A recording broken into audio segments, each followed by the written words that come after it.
15. Oy to'ldi Aliga o'zining davlat, ya'ni baxt, saodat ekanligini aytdi. Ali bir kuni o'zi yolg'iz o'ltirib, oy to'ldini chaqirdi. Oy to'ldi ichidan so'yindi. Oy to'ldi kirib uduludi o'ri turdi.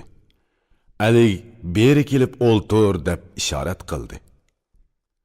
Oy to'ldi yenidan bir to'pni chiqarib va uni ostiga qo'yib o'ltirdi. Ali xilma-xil bilimlar haqida so'radi.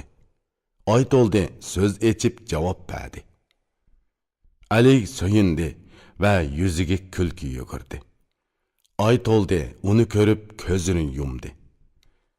Ali so'zdan to'xtab untin chiqamadi. Oy to'ldimi ko'zini yumgunicha faqat ochmadi. Ali yana so'zga kirishib savol so'radi. Oy to'ldi javob berdi-da chiroyini turdi. Ali oy to'ldiga har jihatdan sap soldi. Uning bilimi, aql, idroki borlig'ini to'liq sezdi. Ali so'yinib baxti va ko'ngli xursand bo'ldi. Ammo oy to'ldi tezla yuzini o'rib oldi. Alining oy to'ldiga aytqanlari. Ali g'azablandi, chiroyi tutildi va dedi: "Hey, oldirong'uliq odam uchun yomon ish. Bu navbat men o'zim xato qildim. Nima deb birovga so'z ochqandiman? Bilimli kishining nima deganligini angla. Oldirab qilingan ishlar yillab o'kinish bo'ladi. Oldirab qilingan ishlar doim xom bo'ladi. Oldirab xom pishirilgan oshni yeysa kasal bo'ladi. Oldirong'uliq barliq xatoliklarning beshi. Egri besiqliq yaxshilarning ishi. Oldirong'uliqim shuki, seni tushunmay, xizmatda sinab ko'may turib o'zimga yaqin tutdim. Bagla har qanday bir xizmatchi qulini xizmatga selib ko'rib, ondan yo'lida g'amxo'rlik qilsa bo'ladi. Xizmatda pishirish, sinash va bayqash kerak. Qadr qimmatni bilsa, ondan yuqori ko'tarish lozim. Oy to'ldining Aliga savoli. Oy to'ldi aytdi: "Ey davlatlik Ali, nimaga g'azablanib o't bo'lib yonding?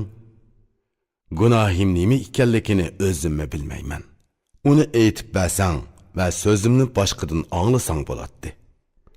Agar xatoliqim bo'lsa, meni jazolig'in, ixtiyor senda. Agar xatoliqim bo'lmasa, menga chiroyingni turma." Aql farosat bu to'g'rida qiyosiy ma'ni bilan o'xshitib nima deganligini angla. Xizmatkor xatolashsa, uni chaqirtish kerak va nemishqa xato qilganligini so'rash lozim. Agar xatoligi bo'lsa, uni jazolash lozim. Yo'q bo'lsa, ko'p yaxshilik bilan xushal qilish kerak. Alining oy to'ldig'i javobi. Ali yanala g'azablanib so'z boshladi. Dediki: "Ey bilimsiz ahmaq odam, o'zingga qarag'in.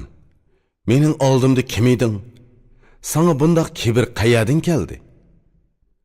Xizmat ko'rsatdimikin desam, ko'rsatgan xizmating yo'q. Nabadimikin desam, foydangning tayini yo'q. Xizmat ko'rsatmasangmi, qadrlab marhamat ko'rsatdim. O'rin bergan edim, biroq meni kamsitding. O'ltirish uchun ostinga to'p qo'yding. Obdan tushan. To'p o'ltiradigan narsami? Men sana so'zladim, so'zlaringni angladim. Ko'zingni yumgan eding, hayron qoldim. Bunimi kechirdim, yana sana so'zladim. Nimishqa yuz o'rganligingni menga aytib bergin. Donolardan bundoq bir so'zni anglaganmiding? Balki yaqin bo'lsa, o'zini qattiq ko'zatgulik. Atang yoki onang: "Ey o'g'lim, begingi o'zingni tanqinma" deb aytmaganmidi? Sana do'stlaringning yigit beshi, begingni kamsitma, beshingni qo'g'da deb topshirmaganmi? Bagla bir o'ttirki, bu o'tga yaqin borma. Agar yaqin bo'lsang, jazman ko'ysan. Bexud bo'lma. Bagla ko'yayotgan o'tdir. Ko'yayotgan o'tga yaqinlashsang, bu sana jut bo'ladi. Sap solsang, bagla ko'yar o't hisoblanadi. Kamsitsang beshingni uzib, qeningni sho'raydi.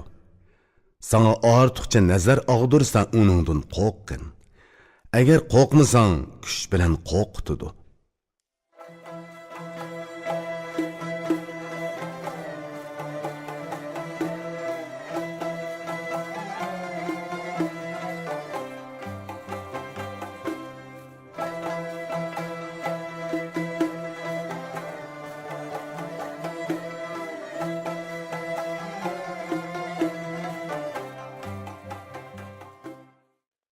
İrpon elektron şirketi turlik lug'atlarni chiqarib til boyligingizni oshiribla qolmay, bu xil asarlar bilan odam bo'lishning epini o'gitib, dil boyligingizni ovundirmoqchi.